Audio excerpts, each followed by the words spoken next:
mübarək eləsin bir daha. Təbrik edirik bəyimizi, qəlbimizi və bu gözəl anda, bu gözəl məqamda məndən sifariş olunub ki, Kazım bəyi mən dəvət edim.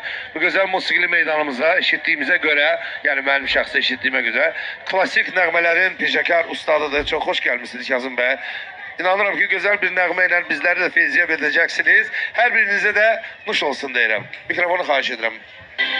Big Az.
Təbriklər, bir daha təbriklər gəlir. Kazım bəyin adından. Bakı sabahın xeyir, güzel bir nəğməmiz, klasik musiqilər.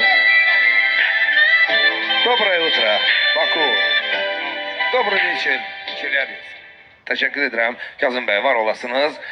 Növbəti təbriklər